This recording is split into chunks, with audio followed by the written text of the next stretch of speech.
بسم الله الرحمن الرحيم رب زدني علما. So if we just try to quickly review the stub configurations, what we have covered. Now, basically in terms of configuration, this is what the difference is. But in terms of verification, let me just quickly review all the things. Means again, the first one we discussed about the stub. So what is the concept of stub? Simple thing. This is the stub configuration and we have some external routes.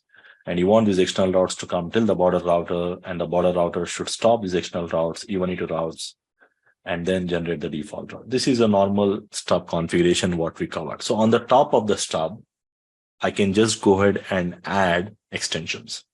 So when you configure the stub, it's always recommended to configure something like Totally Stub. So we prefer Totally Stub. So now this color, I'll just use different colors for differentiation. So Totally Stub is much better, because the Totally Stub is not only going to stop your external routes. It's not only going to stop your external routes. Additionally, it will add the OA routes, which means LSA3s also, and then it will generate the default route. So if you're implementing, if you don't have any external routes passing through and you just want to configure the stubs, and Totally Stub is more preferable, because in the case of stub, it just replaces the external routes, but here, along with external routes, OA also will be replaced. So Totally Stub is more preferable. So if you're configuring, you can configure anyone. Normally, we prefer to configure the Totally Stub. Now, let's say this is the same thing as you are already running this network. Now we are already running stub, let's say, and assume you don't have the Totally Stub. So if you're already running stub and you have some external routes to passing through. So I want to allow these external routes. So then I'll configure something called NSSA. So NSSA is a combination of stub, which means still this will be there. It's a combination of stub plus allowing the external routes. So which means this and this are linked.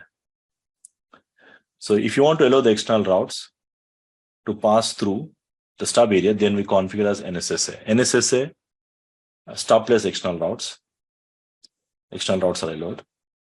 But whereas when we talk about Totally NSSA, now Totally NSSA is linked with this one.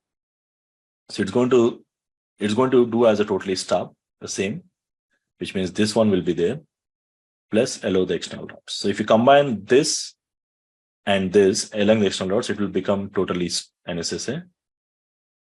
And if you combine normal stub plus along the external routes, then it will become NSSA. So NSSA is addition of stub plus along the external routes, whereas a Totally NSSA is allowing the external route, means allowing the external routes plus having a default route instead of Totally Stub. So if you just combine these two things, then that will become Totally NSSA. So that's a difference here.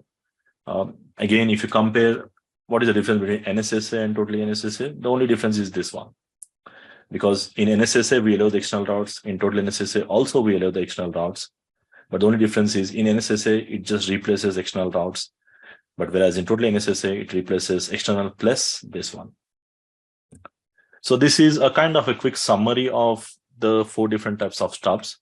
But again, as I said, the basic concept is stub. So if you have already implemented this stub concept already, once you are done with the stub and implemented and verified, then automatically the remaining 3 will be just an add-ons or the extensions to the stub that will make much easier. So if you're not implemented yet, probably I suggest you to implement the stub and verify, and then verify the Totally Stub, and then come by step.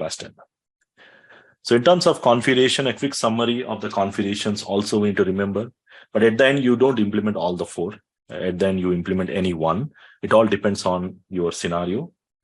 So if you have external routes, so if you're using stub or Totally Stub, if you see the same command on the internal routers, so that will not change. Whether you're running a stub or a Totally Stub, you got the same command here. The only difference is in the case of stub, I still use the same command. In the case of Totally Stub, because in the stub, we just stop the external routes and replace with a single default route. But whereas here, we stop the external routes plus OIA. So we need to tell to stop OIA. So just you can remember, like, no summary means no LSA3s. And this will anyway stop the LSA5s and 4s. And likewise, the same thing, if you are implementing NSSA you only implement when you want to allow the external routes to pass through. the stub area.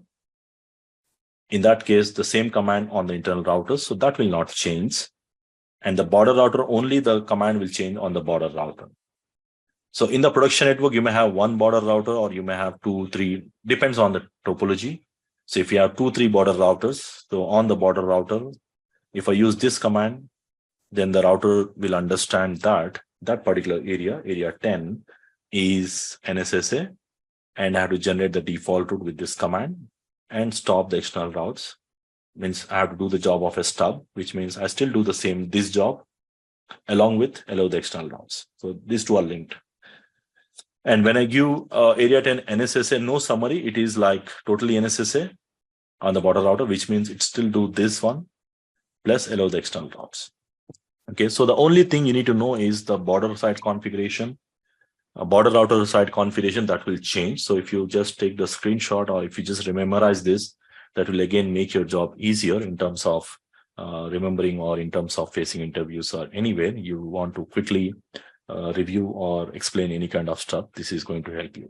Okay, so this is a quick review of the stubs. Again, you need to know the behavioral differences. So probably this diagram, what I explained, will give that clear picture of understanding the different types of stubs.